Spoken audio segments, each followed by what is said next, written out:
an old man collapsed onto his kitchen floor and woke up to a small puppy crying on his chest. But he nearly broke down when he carried that same puppy into a store and said, "I can't keep him anymore. I have to let him go before he watches me die." Then came the moment of goodbye. The puppy didn't leave. He didn't follow. He turned back. And what he did next made the old man fall apart right there on his porch. So the real question is, who was truly saving whom?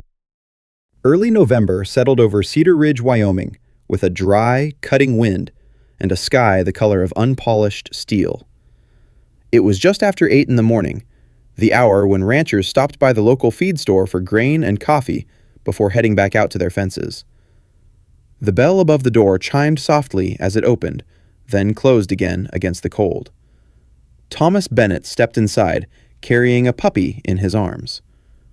Thomas was 79 years old, a retired railroad mechanic who had spent most of his life in this town. He moved more carefully now, but he still stood straight, shoulders set from decades of manual work. The puppy he held was about 3 months old, dark brown with black along his back and a faint golden tint at his paws. His ears were still half folded, and his body was warm and solid against Thomas's chest. The puppy rested calmly in his arms, lifting his head once to glance around before settling again, trusting the man who held him.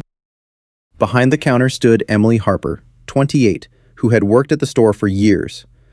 She knew the regular customers and their habits. She noticed immediately that Thomas did not browse the aisles or greet anyone. He walked straight toward the counter and stopped. "Mornin', Mr. Bennett," Emily said gently. Thomas nodded once. "Morning." He did not place the puppy down. He adjusted his grip slightly, supporting the small body with one hand while the other rested protectively across the puppy's back. For a few seconds he said nothing.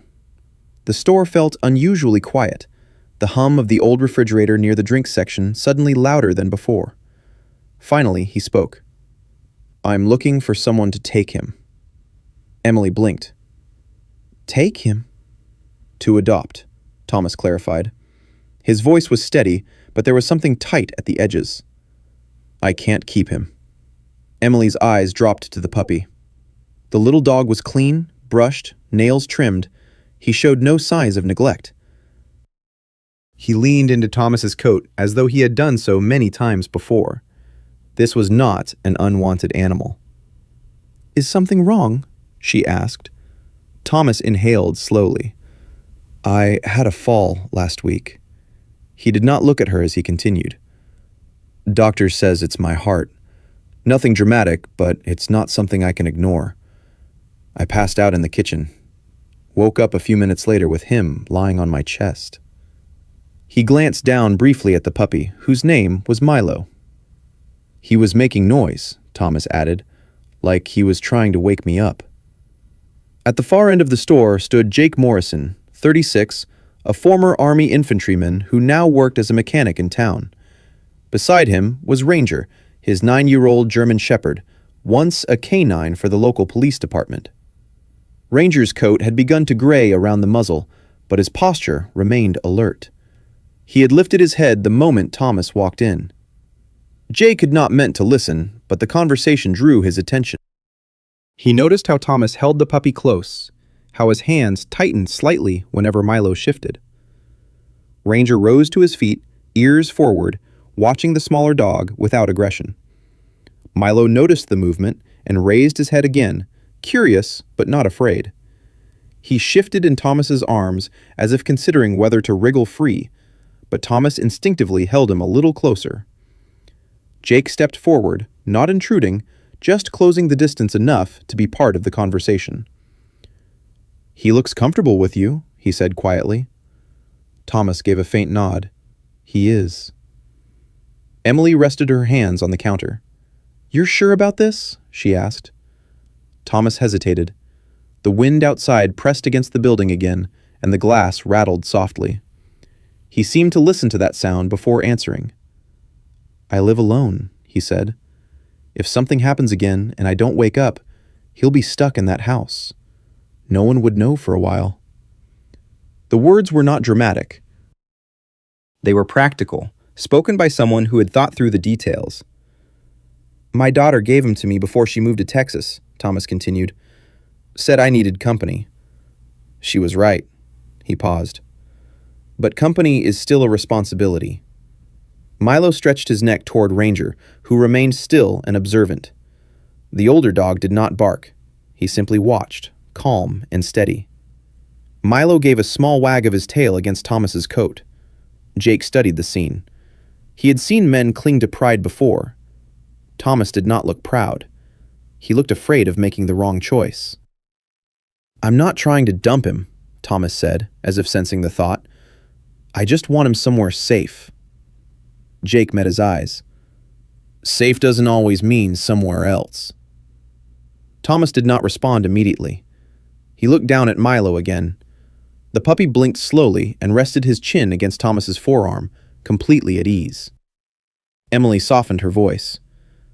You don't have to decide this minute. Thomas gave a faint shake of his head. I've been thinking about it all week.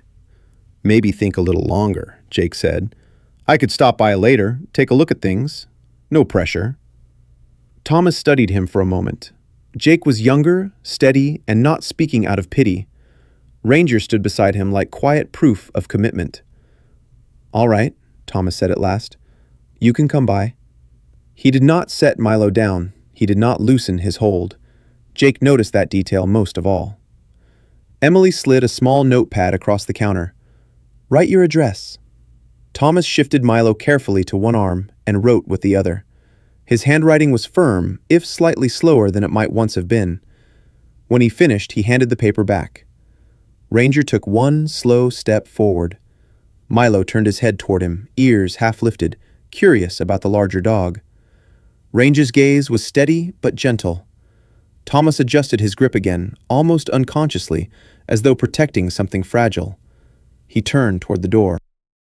The bell chimed as he stepped back into the wind, Milo still pressed against his chest. Jake watched him go. He's not ready, Emily said quietly. Jake nodded. No. Outside, Thomas reached his truck and opened the passenger door. He settled Milo carefully on the seat, keeping one hand on the puppy's back for a moment longer than necessary. Milo looked up at him, trusting, unaware of the decision that had nearly been made. Thomas stood there beside the truck, the wind tugging at his coat. Then he climbed in and started the engine. He had come to let go. But he drove away, still holding on. Jake did not interfere at the feed store. He only folded the paper with Thomas's address and slipped it into his jacket pocket. The next afternoon, when the wind had settled and the sky hung pale and quiet over Cedar Ridge, he drove out along the dirt road that led away from town. Ranger sat beside him in the passenger seat, older now, movements slower but eyes still alert. Thomas's house stood at the end of the road, several hundred yards from the nearest neighbor. It was not run down, not neglected, but it carried a stillness that felt permanent. The paint had faded, the porch boards creaked under weight, and the yard showed signs of careful but solitary maintenance. A single pickup truck was parked near the steps. Thomas opened the door before Jake knocked. He looked steadier than he had at the store, but the faint exhaustion in his face had not disappeared. Milo was at his feet, tail wagging as soon as he saw Ranger. You came, Thomas said. I said I would, Jake replied. Ranger stepped forward first, sniffing the edge of the porch, then the doorway. Milo approached him with quick, uneven steps, ears half raised, unsure but curious. Ranger lowered his head calmly, allowing the puppy to sniff him. The exchange was quiet and brief, a simple acknowledgement. Inside, the house was clean and organized. A coat hung neatly by the door. A small stack of unopened mail rested on a side table. The air smelled faintly of coffee and wood polish. Yet there was something hollow about the space, as though conversation had long ago faded from its walls. Thomas led Jake into the kitchen. Ranger lay down near the doorway, keeping both men in sight. Milo followed Thomas closely, brushing against his leg with each step. Jake noticed the mark immediately. A long scratch cut across the pale kitchen tile near the sink, uneven and dark against the surface. That's where it happened, Thomas said quietly. He stood over the mark for a moment before continuing. I was reaching for a glass of water. Next thing I remember, I was on the floor. Jake remained silent, giving him room to speak. Doctor says it's my heart, Thomas went on. Not severe yet, but enough to make me pass out if I'm not careful. I was out for a few minutes. He crouched slightly and ran his hand over Milo's back. When I opened my eyes, he was lying right here, on my chest. He was making this small sound, not barking, just whining, loud enough that I knew he'd been doing it for a while. Milo leaned into Thomas's touch, unaware of the weight of the memory being described. Jake looked at the floor, then back at Thomas. Did you hit your head? No, Thomas said. Just my pride. There was no humor in it. I don't mind being sick, Thomas added after a pause. I don't even mind the idea that I won't be here forever. But I mind the thought of him being trapped in this house if I don't wake up. The refrigerator hummed softly. Outside, a truck passed far down the road, the sound fading quickly. I live alone, Thomas continued. My daughter calls from Texas, but she can't check on me every day. Neighbors are kind, but they've got their own lives. If something happened at night, it might be hours before anyone noticed. Ranger shifted slightly but did not rise. His aging eyes tracked Milo's small movements across the floor. Thomas looked down at the scratch again. I was lucky last week. I came too. But luck isn't a plan. Jake nodded slowly. And that's why you went to the store? Yes. Thomas met his eyes. I thought I was being responsible. Milo suddenly darted toward Ranger, pawing clumsily at the older dog's leg. Ranger tolerated it, remaining calm and steady. The contrast between youth and age played out quietly on the kitchen floor. I don't want him waiting by a door that never opens, Thomas said. I don't want him lying next to me for hours before someone finds us. That's not fair to him. The words were simple. They carried no exaggeration, only a plain truth. Jake stepped closer to the counter and rested his hands lightly on its edge. You're not wrong to think about it, he said, but giving him away isn't the only answer. Thomas did not respond immediately. You mentioned a medical alert device, Jake continued. Have you set it up? It's on order, Thomas replied. Should arrive next week. And in the meantime? I'm careful, Thomas said again. Jake shook his head slightly. Careful isn't the same as supported. Thomas glanced toward the living room, where sunlight filtered through the curtains. I don't want to be someone people have to look after. Jake let that settle before answering. There's a difference between being looked after and being alone. Milo returned to Thomas and pressed against his ankle, tail moving gently. Thomas rested a hand on the puppy's head, fingers lingering there. I've handled myself my whole life, he said quietly. I worked the rail yard 35 years, raised a daughter, buried my wife. I'm not used to asking for help. I know, Jake said. Ranger stood and stretched, joints stiff but steady, then moved a little closer to Jake's side. Milo followed him again, curious, then circled back to Thomas. Each time he moved away, he checked to see if Thomas was still there. Jake noticed that pattern. He keeps looking for you, Jake said. Thomas's expression softened. He's young. He's attached, Jake replied. The kitchen fell into silence again, not heavy, but reflective. I'm not afraid of dying, Thomas said at last. I'm afraid of leaving him unprotected. Jake considered his words carefully. Then let's protect him without sending him away. Thomas looked up. How? I can stop by, Jake said. Every few days. I'm 15 minutes out. We can make sure the alert system's installed properly. Maybe talk to a neighbor about checking in. You don't have to solve this alone. Thomas studied him for a long moment, measuring sincerity rather than strength. You don't owe me that, he said. I'm not offering because I owe you, Jake replied. I'm offering because I understand the problem. Ranger gave a slow exhale and lowered himself again. Milo settled beside Thomas's foot, curling there naturally, as if it were the most obvious place in the world. Thomas looked down at the puppy. "I came close to letting him go yesterday," he said. "Closer than I'd like to admit." "But you didn't," Jake answered. Thomas nodded once. The scratch across the kitchen floor remained visible. It would not disappear.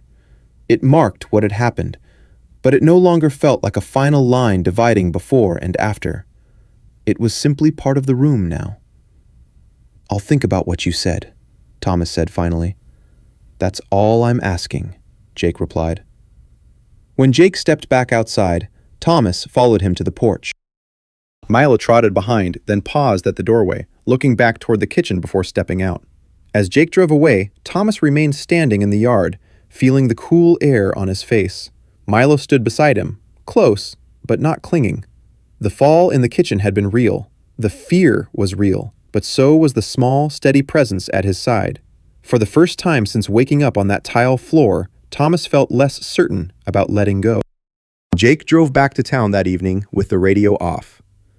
Ranger rested his head against the door, eyes half closed, as if the quiet suited him. The road was nearly empty, and the sun dipped behind the hills earlier than it had the week before. Winter was coming, whether anyone was ready or not. Jake kept thinking about Thomas sitting on the porch, Milo curled in his arms, and the way the old man's hand had moved without hesitation when the puppy wandered too far. It was not weakness. It was habit, the kind built from years of holding on to something that mattered. When Jake reached his small house near the edge of Cedar Ridge, his phone vibrated on the kitchen counter. The name on the screen made him pause.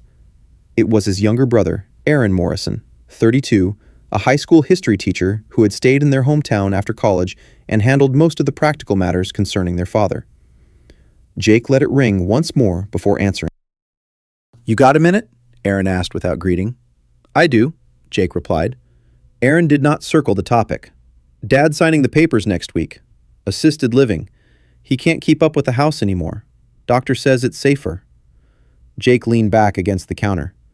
"Has he agreed to it?" "He says he has." Aaron hesitated. "You know how he is. He says he's fine, but he forgets things. Leaves the stove on, missed a step on the porch last month." The words landed harder than Jake expected. He pictured the small house he had grown up in, the front steps their father had rebuilt twice, the workshop behind it that still smelled of sawdust and varnish. Their father, Richard Morrison, was 68, a retired carpenter who had built most of the cabinets in town. His hands had always been steady. "He asked about you," Aaron added. "Didn't say much, just asked." Jake closed his eyes briefly. "I've been busy." "I know," Aaron said, though his tone suggested he knew more than that. After the call ended, Jake stood alone in the kitchen. Ranger rose slowly and walked over, leaning lightly against Jake's leg. The old dog did not ask questions. He simply remained present. Jake ran a hand over Ranger's back and thought about the word assisted. It sounded gentle. It also sounded final. The next morning, Jake drove back out to Thomas's house. He had no specific reason beyond the feeling that he should. Thomas was on the porch when he arrived, sitting in the wooden chair with a mug of coffee in one hand. Milo lay across his lap, stretched long and relaxed, as if he had claimed the position permanently. "You're back sooner than I expected," Thomas said. "I had time," Jake replied. Thomas nodded toward the empty chair beside him. "Sit." Jake did, and Ranger settled near the steps. Milo lifted his head, watched Ranger for a moment, then slid carefully off Thomas's lap and padded across the porch. Ranger remained still, allowing the smaller dog to circle him and sniff his shoulder. "My daughter Laura sent him up here 3 months ago," Thomas said without prompting. "She'd been worrying about me living alone. Thought a dog would keep me active." Jake listened. "She's right, in a way," Thomas continued. "I walk more. I talk more. I even cook better meals because I know he's watching." A faint smile crossed his face. "But she doesn't see the other side. If something happens to me, she's 1,000 miles away." Jake thought of his own father sitting alone in a house too large for one person. "Distance makes things complicated," he said. Thomas studied him briefly. "You speak from experience." "My father's moving into assisted living," Jake admitted. "We haven't talked much in years. Now it feels like there's less time to fix that." Thomas leaned back slowly. Pride wastes more time than anything else. Milo, distracted by a leaf blown across the porch, stumbled after it and nearly lost his balance near the steps. Thomas's hand shot out instinctively, fingers brushing the puppy's collar before Milo regained his footing. The movement was quick, automatic. Jake noticed. "You still reach for him every time." Thomas let out a quiet breath. "I can't seem to stop." "Maybe that tells you something." Thomas did not answer right away. He watched Milo wander toward Ranger again, tail wagging in uneven bursts. Ranger remained calm, occasionally glancing at Jake as if checking for instruction. "I told myself I was being practical," Thomas said. "I told myself giving him away would spare him from trouble later. But the truth is, I don't like the thought of this porch without him." Jake understood that more than he wanted to admit. He pictured his father's house without the clutter of tools, without the smell of fresh-cut wood. He pictured it empty and quiet. "I thought I didn't need to go back," Jake said slowly. "After I left for the army, we argued. I said things I can't take back. I told him I didn't need him. Now he's selling the house, and I don't know how to walk back in." Thomas looked at him, not with judgment, but with recognition. "You walk in the same way you walked out, one step at a time." Milo approached Ranger again, this time braver. He placed one paw lightly against the older dog's leg. Ranger shifted but did not move away. The small gesture held a quiet kind of trust. Thomas followed the movement with his eyes. "He doesn't understand any of this," he said. "He just knows where he belongs." Jake nodded. "That's sometimes clearer than what we know." They sat without speaking for a while. The wind was softer than it had been the previous days. Somewhere in the distance, a truck engine started and faded. The town continued its routines.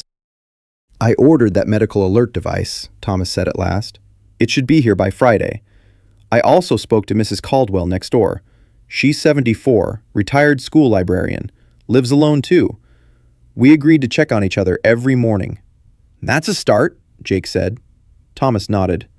"It's not giving him away." "No," Jake agreed. "It isn't." Milo suddenly trotted back to Thomas and pressed against his shin. Thomas rested his hand on the puppy's head again, this time without hesitation. "I don't know how long I've got," Thomas said quietly, "but I know I don't want to make decisions out of fear." Jake stood slowly. "Then don't." Ranger rose as well, stretching carefully before moving toward the steps. Milo followed, then paused halfway down the porch and looked back at Thomas as if asking permission. Thomas gave a small nod. As Jake walked toward his truck, he felt the weight of his own unfinished business settle differently in his chest. He thought about the house where he grew up, about the smell of sawdust, about the man who had built cabinets and fences, and the life Jake had once wanted to leave behind. When he reached home, he did not wait this time. He dialed his father's number before he could change his mind. Richard Morrison answered after several rings. His voice sounded older than Jake remembered, but steady. "Hello?" "It's me," Jake said. There was a pause, long enough to carry years in it. Then his father replied, "I know." Jake swallowed. "I heard about the move." "Yeah," Richard said. "Time catches up." "I'd like to come by," Jake said. "Maybe help sort through things." Another pause, shorter this time. "All right," his father answered. After the call ended, Jake set the phone down and let out a breath he had been holding for years. Ranger settled beside him on the floor. The house was quiet, but it did not feel empty. Out on the porch at the end of the dirt road, Thomas watched Milo chase a drifting scrap of paper, then run back to lean against his leg. He did not speak, but he no longer looked like a man preparing to let go. He looked like someone deciding to stay present for as long as he could. The following afternoon, the sky turned a deeper gray, heavy but not yet ready to release snow. Jake parked his truck at the end of Thomas's dirt driveway and sat for a moment before turning off the engine. Ranger shifted beside him, sensing something deliberate in the stillness. Jake had spoken plainly the day before. If Thomas truly believed he could not care for Milo, Jake would take the puppy himself or help find a solid family. The offer had not been dramatic, it had been practical. Thomas had nodded without committing either way. Jake stepped out of the truck and walked toward the porch. Thomas was already outside, standing near the railing with Milo in his arms. The old man's posture was straight, but his shoulders looked heavier than usual. Milo rested calmly against his chest, unaware of any decision forming around him. "You're sure about this?" Jake asked quietly as he reached the bottom step. Thomas did not answer immediately. He looked down at Milo, then toward Ranger, who stood beside Jake, alert but still. "I don't want him caught in my uncertainty," Thomas said at last. "If I keep him, it has to be because I'm certain." Jake nodded once. "I can take him," he said. "Or I can ask around. I know a couple in town, late 40s, both work from home, no kids. They've been talking about getting a dog. I wouldn't let him go somewhere careless." Thomas absorbed the words. He shifted Milo slightly and stepped down from the porch. The yard was quiet except for the faint hum of wind passing through dry grass. "All right," Thomas said. "Let's see." He crouched and set Milo gently on the ground. The puppy stood for a second, adjusting to the change. Then he trotted forward with small, eager steps toward Jake and Ranger. Ranger lowered his head, acknowledging him. Jake knelt and extended a hand. Milo sniffed his fingers, tail wagging faster now, as if this were another simple visit. Jake slipped a soft lead from his pocket. He did not rush. He did not force anything. He waited until Milo was close enough and then clipped it lightly to the collar. "There," Jake said, more to himself than anyone else. Milo walked a few steps toward the truck, then paused. His ears tilted back slightly. He turned his head. Thomas had not moved. He stood where he had been, hands at his sides, watching. Milo looked at him. There was no barking, no sudden resistance, no dramatic pull against the lead. Just a small, quiet hesitation. Jake felt the line slacken in his hand. Milo took 2 more steps toward the truck. Then he stopped again and turned fully around. His tail slowed. His body shifted in a different direction. He walked back. The movement was unhurried, almost thoughtful. He crossed the short stretch of yard and pressed himself lightly against Thomas's leg. His tail moved in small, steady arcs. He did not whine. He did not look confused. He simply leaned there, as if that was the place he recognized. Thomas inhaled sharply but did not speak. Jake let the lead fall loose in his hand. Milo looked up at Thomas and nudged his knee. Thomas bent slowly at the waist. His hand hovered for a second before resting on the puppy's head. His fingers curled into the fur without thinking. "I thought I was doing the right thing," Thomas said, voice lower now. "I told myself I was being responsible." Jake remained still, giving him space. "But maybe," Thomas continued, "I'm just afraid." The admission hung in the air, heavier than any wind. Ranger stepped forward a few inches and stopped. His ears angled toward Thomas, his posture calm. He did not bark. He did not interfere. He stood there like a witness. Thomas crouched fully this time. Milo immediately climbed closer, front paws braced against Thomas's thigh, as if securing his position. "I don't want him tied to a life that could end suddenly," Thomas said. "But I also don't want to push him away because I'm scared of that ending." Jake felt something shift inside him. He remembered standing in his father's driveway 6 years earlier, duffel bag slung over his shoulder, anger louder than reason. "I don't need you," he had said then. The words had felt strong in the moment. Later, they had felt hollow. Watching Thomas now, Jake recognized the same tension. Not pride exactly, not weakness either, just the fear of needing something too much. "You don't have to decide today," Jake said quietly. Thomas gave a faint, humorless laugh. I thought today would settle it. Milo pressed closer, tail brushing against Thomas's boot. Jake unclipped the lead from Milo's collar without comment and slipped it back into his pocket. He made his choice pretty clear. Thomas looked down at the puppy, then up at Jake. He doesn't understand risk. No, Jake replied. He understands attachment. Thomas closed his eyes briefly, as if weighing something final. When he opened them again, there was less strain in them. I don't think I can let him go, he said. The words were not loud. They did not need to be. Ranger shifted his weight and exhaled slowly, almost as if tension had passed through him as well. Jake stepped closer but did not crowd the moment. I can still help, Jake said. The alert device, checking in, whatever you need. Thomas nodded. I'll take the help. That part I won't argue. Milo settled at Thomas's feet again, satisfied with the arrangement.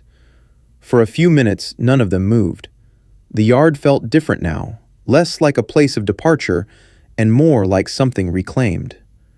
Jake glanced at the porch and then back at Thomas. You know, he said, when I left for the army, I told my father I didn't need him. I thought it would make things easier. And did it? Thomas asked. No, Jake admitted. It just made the silence longer. Thomas considered that. Silence grows if you let it. Jake nodded. I called him yesterday. Thomas's eyebrows lifted slightly. And? He said all right when I asked to come by. Thomas allowed himself a small smile. That's a beginning. Milo shifted again and looked up at Thomas, checking in as he had done before.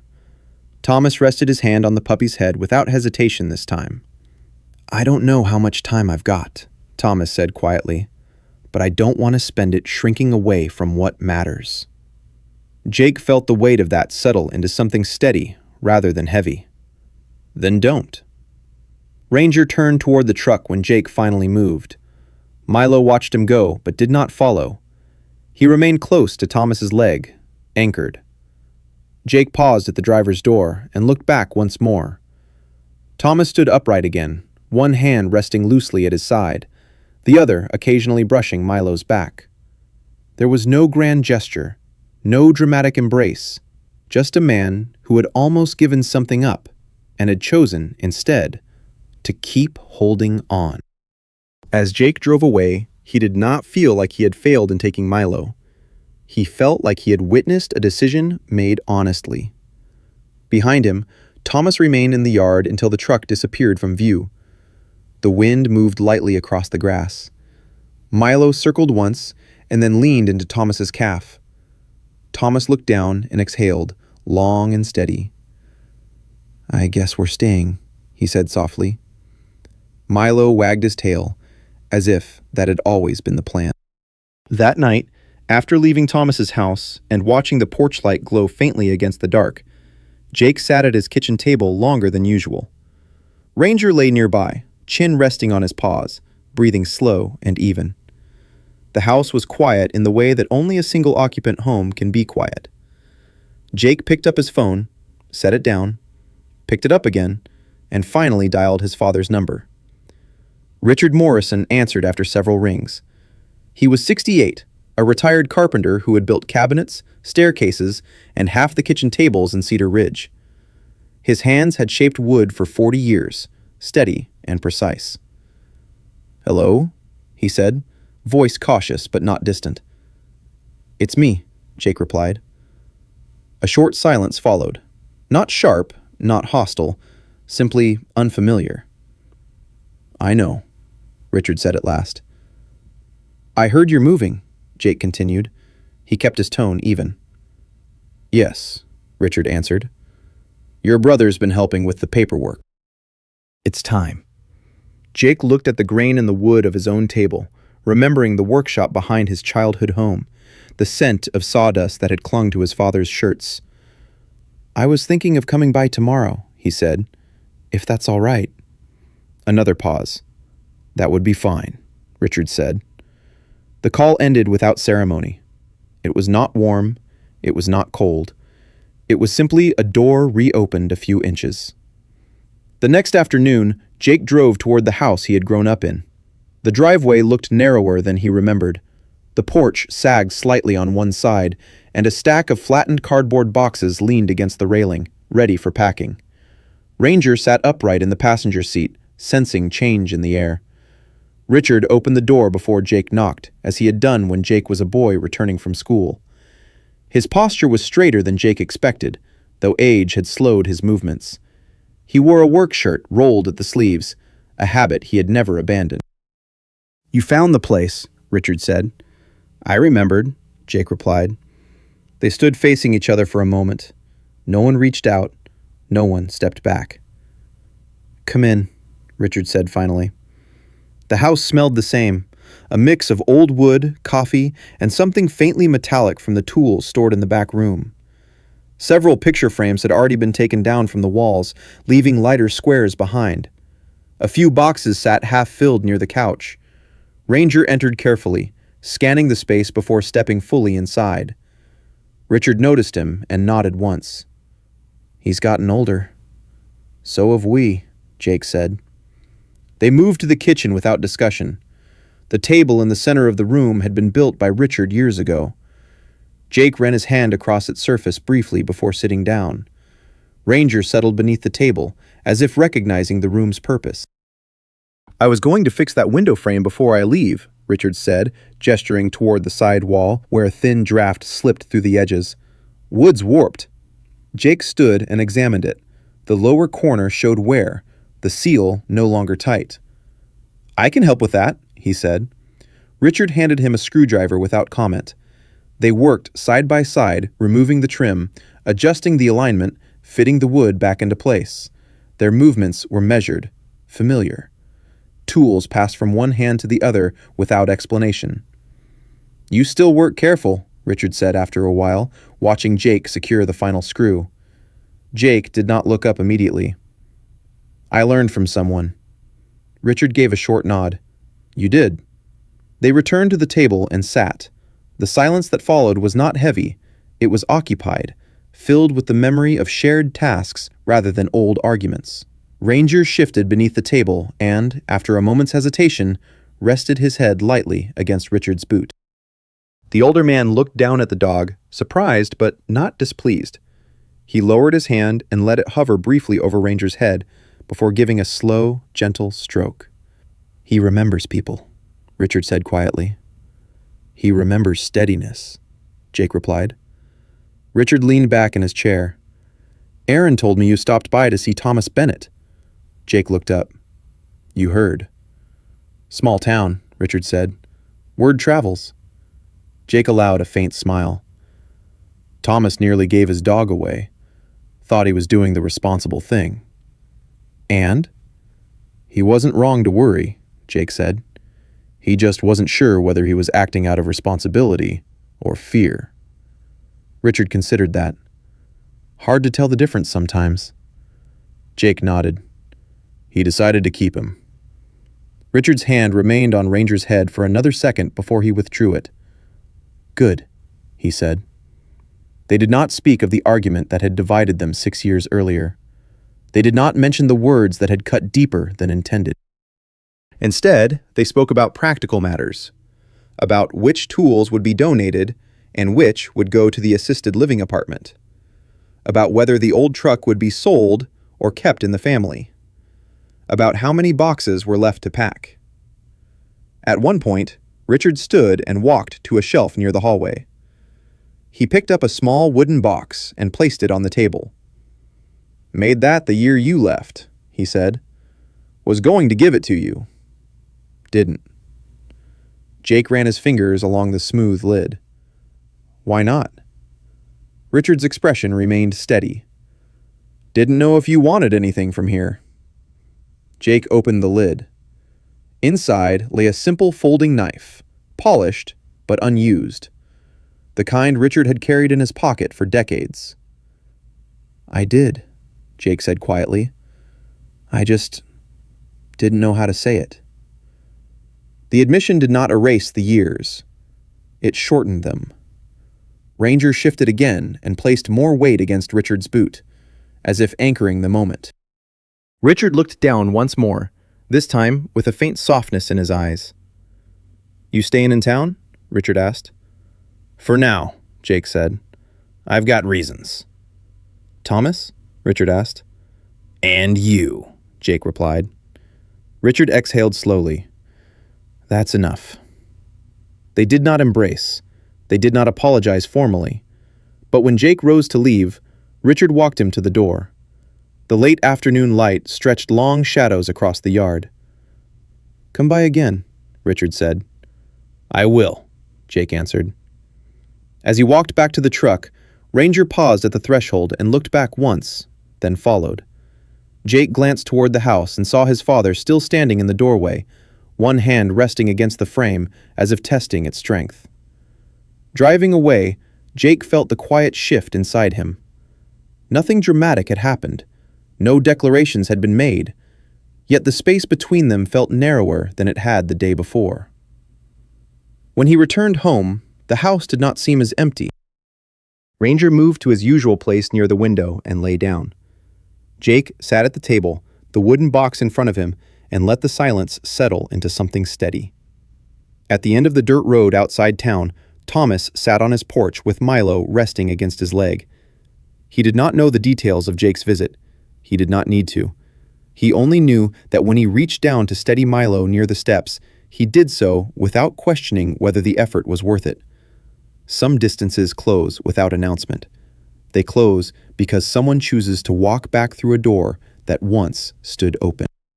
Thomas did not give Milo away. The decision, once made, did not arrive with noise or celebration. It settled quietly into the rhythm of his days. The following week, a small package arrived in the mail, containing the medical alert device his doctor had recommended. Jake stopped by that evening to help install it, fastening the base unit near the kitchen counter and testing the button that Thomas would wear around his neck.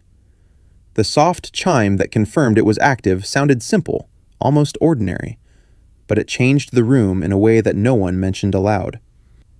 2 days later, a nurse named Linda Carver began stopping by twice a week. Linda was 56, a registered nurse who worked part-time for the county's home health program. She had a calm manner and a practical voice that carried authority without force. She checked Thomas's blood pressure, reviewed his medication schedule, and asked direct questions about dizziness and fatigue.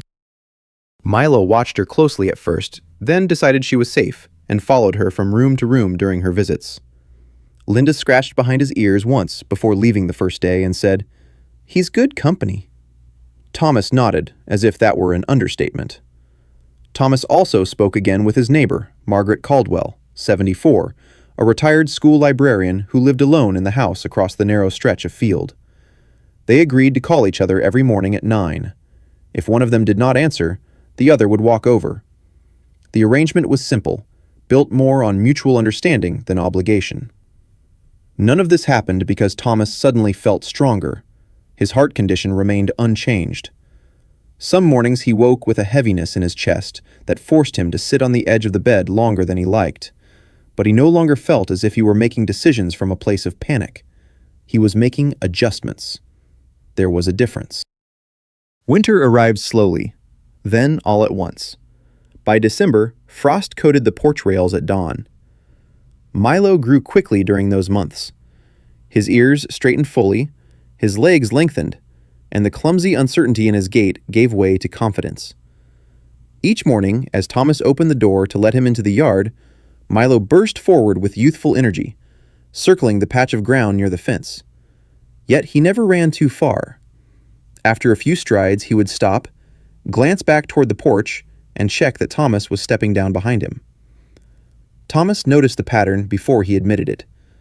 The first time, he smiled faintly. The 10th time, he felt something steady in his chest that had nothing to do with illness. One afternoon in early spring, 3 months after the day Jake had come to take Milo, Thomas sat on the porch with a cup of coffee. The air was warmer, the snow melted into dark patches of earth. Milo lay stretched at his feet, larger now, but still quick to press against Thomas's boot when uncertain. Jake pulled into the driveway with Ranger in the passenger seat. Ranger moved more slowly these days. His once sharp steps had softened into careful ones. The gray along his muzzle had spread, yet his eyes remained steady, watchful in a way that suggested acceptance rather than decline. Jake climbed the porch steps and nodded. "How are you feeling?" "Same as last week," Thomas replied. "Which I suppose is good." They sat side by side.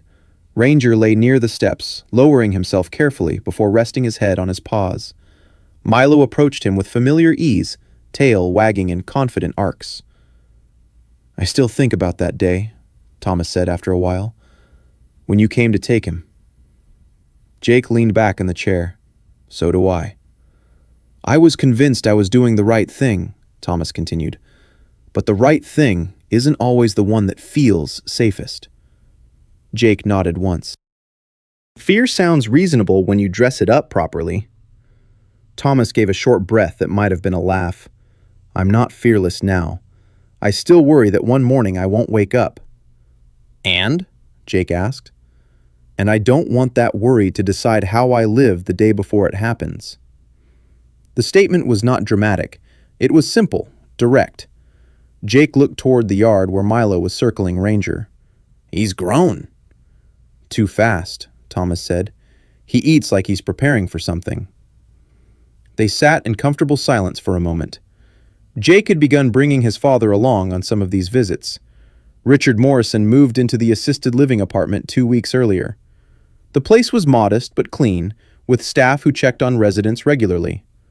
On Saturdays, Jake drove over to pick him up and bring him to Thomas's house. The visits were quiet, practical.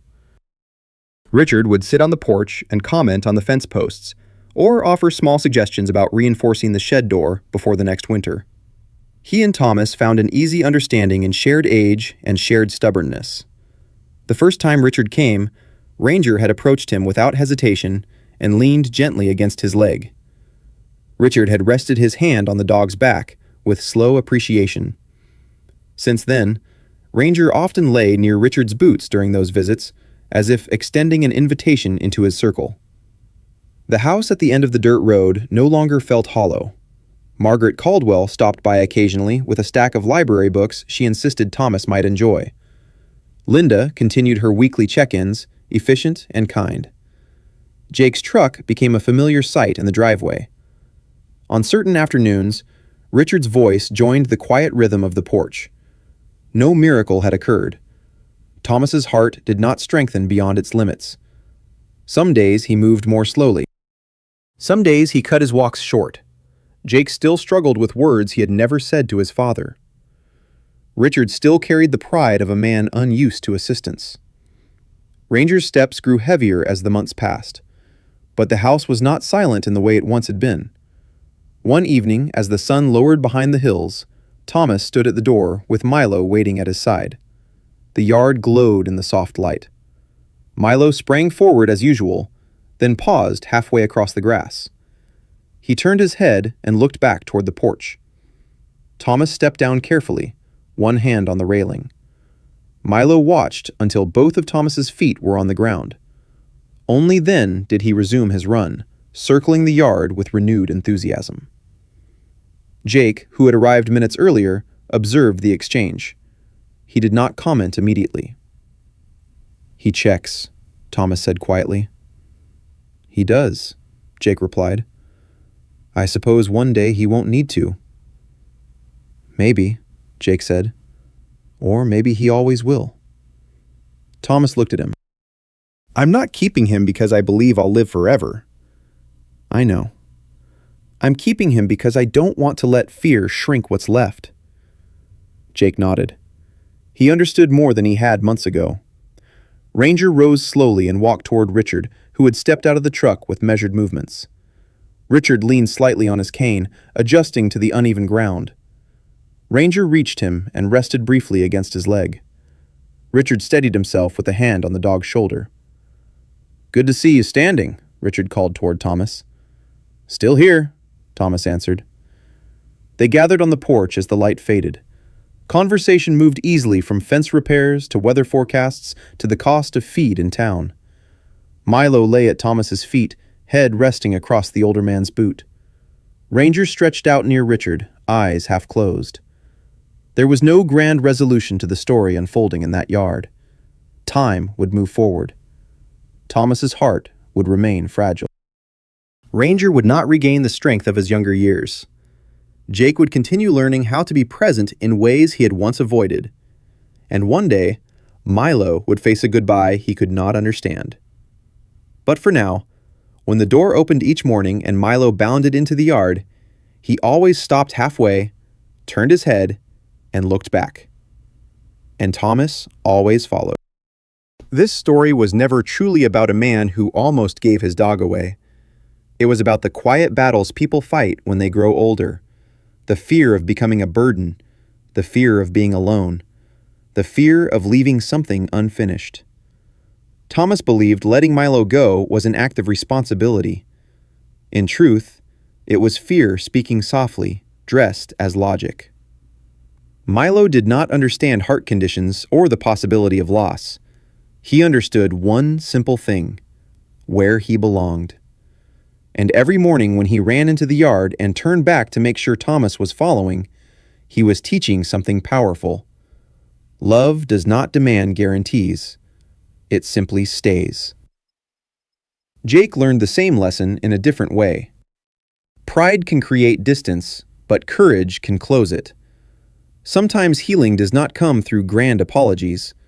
It comes through showing up, through fixing a window frame, through sitting at the same table again. The message is clear. Do not let fear make your decisions for you. Choose presence. Choose connection. Choose the people and the moments that still walk beside you. Thank you for being here and sharing this journey. If this story touched your heart, please like, share, and subscribe to support the channel and discover more meaningful stories ahead.